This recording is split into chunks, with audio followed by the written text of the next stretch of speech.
19 जुलाइआव जिहेतु chief election कमिशनारा गावसोर आगोलहाय थांनाय 20 जुनाव जे भाबै बिथांमोना आसामाव फैनानै डेलिमिटेशननि सोमोन्दै विभिन्न दल संगठन रायलायनायनि उनाव जे ड्राफ्टखौ बिथांमोना दिहुनदों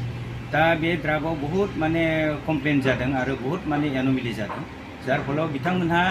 19 जुलाइआव हियारिं लानो थाखाय डेटखौ रिशिड्युल खालामफिनदों दा 19 जुलाइ बिथांमोननि रिशिड्युल मथे जों विभिन्न दल संगठना 19 तारिखआव गुवाहाटीआव जोङो शंकरदेव कलाक्षेत्रआव हियारिं हैनो थांबाय दा आङो जोंनि Parbatjhora LAC ST reserve demand कमिटिखौ रिप्रेजेन्ट खालामनानै आङो 19 तारिखआव इलेक्शन कमिशनारनि सिगाङाव आङो हियारिं होदों दा बे हियारिंआव जिहेतु पर्बतजरा एबार प्रथम बारनि थाखाय LAC हिसाबै बियो माने डिक्लेयार जादों दा बेवहाय जों आनडाउटेडलि इलेक्शन कमिशननि बे गोदान समस्ति बानायनायाव जों बहुत गोजोननाय मोन्दों आरो इलेक्शन कमिशनखौ साबायखरबो बावनाय जादों साबायखर होनाय जादों लोगोआव खिन्थु जिहेतु जोंनो ST रिजार्व होआखै मानोना आगोलबो जोंनि पर्बतजराखौ बुखावनानै बिसोरो जेनेरेल समस्ति जेरै गौरीपुर वेस्ट बिलासिपारा ओमफ्राय गसाइगाव 29, 28 बिदियाव राननानै पर्बतजराखौ नील खालामदों भाइरेस पर्बतजरा खिन्थु tribal belt and block area बे ट्राइबेल बेल्ट हारसिङैनो पर्बतजरा बहुत गिदिर आरो बहुत पपुलेशन दं आरो जोंहा ट्राइबेल पपुलेशनाबो जथेस्थ दङ जोङो समस्ति मोननो थाखाय जयगता दङ खिन्थु एबारनि डेलिमिटेशनाव आरोबाव बे समस्तिखौ जोंनि ट्राइबेल बेल्टखौ बुखावनानै जोंनि ST फोरखौ बिदिनो आरो बेलेग बेलेग जायगायाव राननानै ट्राइबेलखौ मथा-मथि नील खालायनानै बाहेरानिफ्राय बहाय माने बेलेग बेलेग माने VGTC बा ब्लक बा गामि बिदि सोसननानै बिथांमोना जेनेरेल सिट माने खालायदों दा बेखौ जोङो अपोज खालायदों Parbatjhora LAC ST reserve demand कमिटिया जों अपोज खालामदों अपोज खालामनानै जों बुंदों जे जिहेतु Parbatjhora itself tribal belt area आरो गभर्नमेन्टनि नटिफिकेशन मथे ट्राइबेलफोरखौ अलरेडि प्रटेक्शन होखादों आरो बेवहाय इलिगेल माइग्रेन्टफोरखौ बा एनक्रोचमेन्टखौ बन्द खालायनोनो बे एरियाखौ ट्राइबेल बेल्ट हिसाबै डिक्लेयार खालामनाय जादों दा बे खेत्रआव जोंनि ट्राइबेल बेल्टखौ बुखावनो इलेक्शन कमिशनहा कुनु दरकार गैया जोंनो मालायनि जायगाबो सोसननाङा जोंनि जायगाखौ मालायनो बुखावना लांनाङा जोङो ट्राइबेल बेल्टआ हारसिङै जथेस्थ समस्ति जानो थाखाय आरो जिहेतु बे ट्राइबेल बेल्ट एरियाखा आरो जोंहा मोनसे पलिटिकेल राइटनि थाखाय जों 100 इयार्सनिफ्राय जों जुजिबोदों सिन्स जोंनि गुरुदेव कालीचरण ब्रह्मनिफ्रायनो दा जोंनो बे पलिटिकेल राइट्सखौ मोननोबा जोंनि पर्बतजराया ST रिजार्भ जाथारनांगोन आरो जोंहा बेवहाय मोननो जोंहा मोन्थाय दङ मानोना बे अलरेडि ट्राइबेल बेल्टखा दा गतिके इलेक्शन कमिशनखौ जोङो खावलायदों दाख्लैनि हियारिंआव आरो प्रब्लेमफोरखौ आङो खुब डिपलि बिथांनो बुजायदों आरो बिथाङा नटबो खालायदों बुजिनोबो मोन्दों जे जोंखौ ट्राइबेलफोरखौ पलिटिकेल राइट्स होथारनांगौ उइदाउट एनि पलिटिकेल राइट्स जोंनि सार्भाइभेला बहुत मुस्किल दङ आरो बे एरिया इन्ड' बांलादेश बर्डार जिहेतु खाथियाव नालाय इन्ड' बांलादेश बर्डार खाथियावखाय बेवहाय माने आर्टसवेल इस्ट पाकिस्ताननिफ्राय बेवहाय रेगुलार माने इलिगेल माइग्रेन्ट्सफ्रा बेवहाय फ्ल' जायो आरो फ्ल' जानानै जोंनि बे पर्बतजरा ट्राइबेल बेल्ट एन्ड ब्लक एरियाखौ बिथांमोना मथा-मथि अकुपाय खालायनानै ट्राइबेलफोरखौ माइनरिटियाव बिथांमोना रिडिउस खालायगासिनो दं दा बेखौ होबथानो थाखाय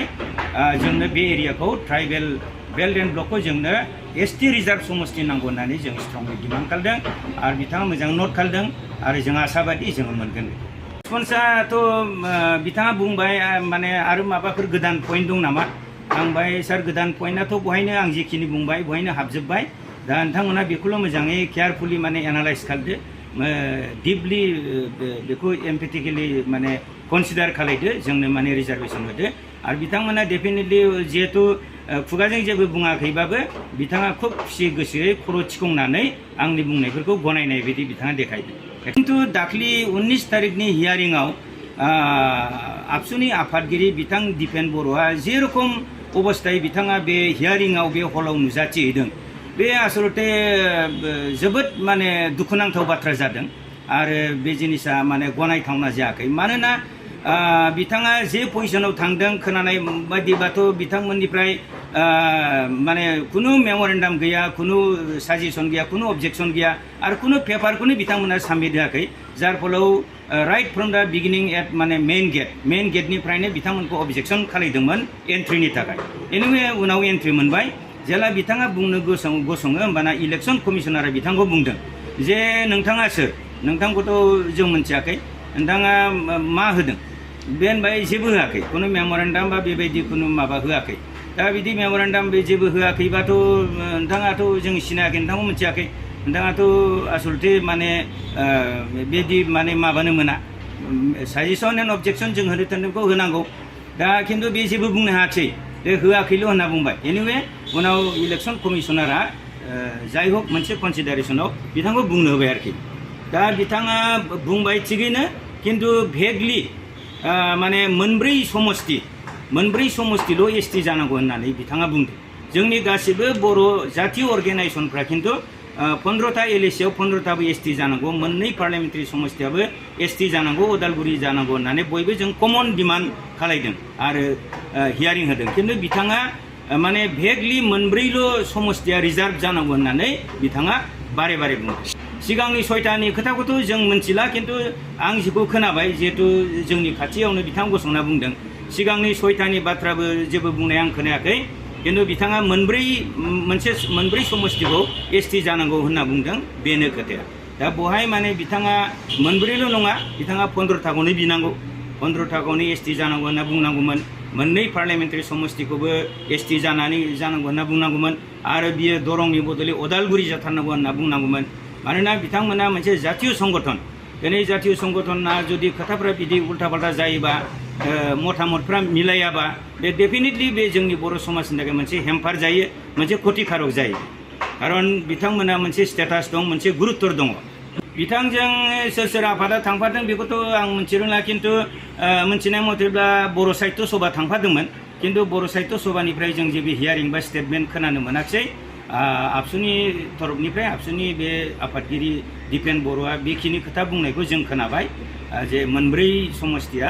रिजार्भ जानांगौ। बाखिथ' आरो जेबो खोनायाखिसै, बेखिनिखौ बुंनानै बिथाङा ओंखारलांदों।